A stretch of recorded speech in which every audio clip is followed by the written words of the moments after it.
ರಾಜಧಾನಿ ಬೆಂಗಳೂರಿನಲ್ಲಿ ಮಳೆ ಬಂದರೆ ಜನರು ಭಯದಲ್ಲಿ ಬದುಕುವ ವಾತಾವರಣ ನಿರ್ಮಾಣವಾಗಿದೆ ಎಂದು ಬಿಜೆಪಿ ಶಾಸಕ ಡಾಕ್ಟರ್ ಸಿಎನ್ ಅಶ್ವತ್ಥನಾರಾಯಣ ಬೆಂಗಳೂರಿನಲ್ಲಿಂದು ಹೇಳಿದ್ದಾರೆ. ಪ್ರತಿ ವರ್ಷ ಮಳೆಗಾಲದಲ್ಲಿ ನೂರಾರು ಸಮಸ್ಯೆಗಳು ತಲೆದೋರುತ್ತಿವೆ.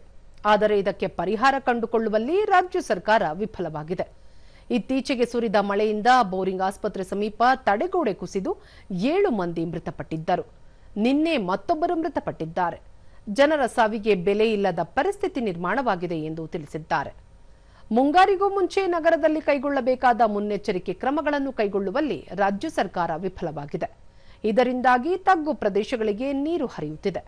ಇದರ ಪರಿಣಾಮ Marathahalli, Silk Board, K R Circle ಜಂಕ್ಷನ್ಗಳು ಜಲಾವೃತವಾಗಿವೆ.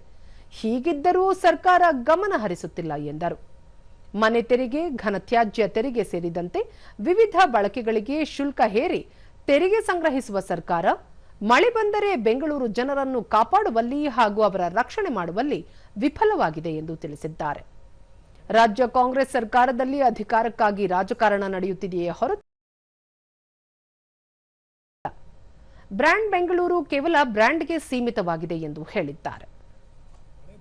ಸುರಕ್ಷಿತವಾಗಿ ನಾನು ಮನೆಗೆ ತಲುಪ್ತೀನಿ ಅನ್ನುವಂಥ ಪ್ರಶ್ನೆ ನಿರ್ಮಾಣ ಮಾಡಿದ್ದಾರೆ. ಹಾಗಾಗಿ ಸುರಕ್ಷಿತವಾಗಿ ಯಾರು ಮಳೆ ಬಂದರೆ ಯಾರು ಸುರಕ್ಷಿತವಾಗಿ ರಸ್ತೆಯಲ್ಲಿ ಗುಂಡಿ ಆಗಿರಲಿ, ಮಿಸ್ಸಿಂಗ್ ಸ್ಲ್ಯಾಬ್ಸ್ ಆಗಿರಲಿ, ಮರಗಳಾಗಿರಲಿ, ಕಾಂಪೌಂಡ್ ವಾಲ್ ಆಗಿರಲಿ, ಈ ರೀತಿ ಪ್ರತಿಯೊಂದನ್ನು ಅಥವಾ ಇನ್ನೆಲ್ಲರೂ ಮುಳುಗೋಗುವಂಥದ್ದು, ಈ ಮುಳುಗೋಗೋ ಪರಿಸ್ಥಿತಿಯನ್ನು ನಿರ್ಮಾಣವನ್ನ ಬೆಂಗಳೂರನ್ನೇ ಇವತ್ತು ಮುಳುಗೋಗುವಂಥ ಪರಿಸ್ಥಿತಿಯಲ್ಲಿ ನಿರ್ಮಾಣ ಮಾಡಿ ಸ್ಟ್ರಾಂಗ್ ವಾಟರ್ ಡ್ರೈನ್ಗಾಗಲಿ ಅಥವಾ ಜಂಕ್ಷನ್ಸ್ಗಳಾಗಲಿ ಮರಗಳನ್ನು ಪ್ರೀ ಮಾನ್ಸೂನ್ ಏನು ಟ್ರಿಮ್ಮಿಂಗ್ ಮಾಡಬೇಕಾಗಿತ್ತು ಯಾವುದನ್ನು ಏನು ಮಾಡದೆ ಹೀಗೆ ಕೈ ಚೆಲ್ಲಿ ಕೂತಿರುವಂಥ ಈ ಸರ್ಕಾರ ನಾವು ಎಷ್ಟು ಸಲ ಪರಿಪರಿಯಾಗಿ ಹೇಳಿದ್ರು ಇದರ ಬಗ್ಗೆ ಗಮನವನ್ನು ವಹಿಸದೆ ಇವತ್ತು ಸಂಪೂರ್ಣ ಬೆಂಗಳೂರನ್ನೇ ಅವ್ಯವಸ್ಥೆಯಲ್ಲಿ ಅವಾಂತರದಲ್ಲಿ ಈ ಮಳೆಯ ಸಂದರ್ಭದಲ್ಲಿ ಬಿಟ್ಟಿರುವಂಥದ್ದಿದೆ.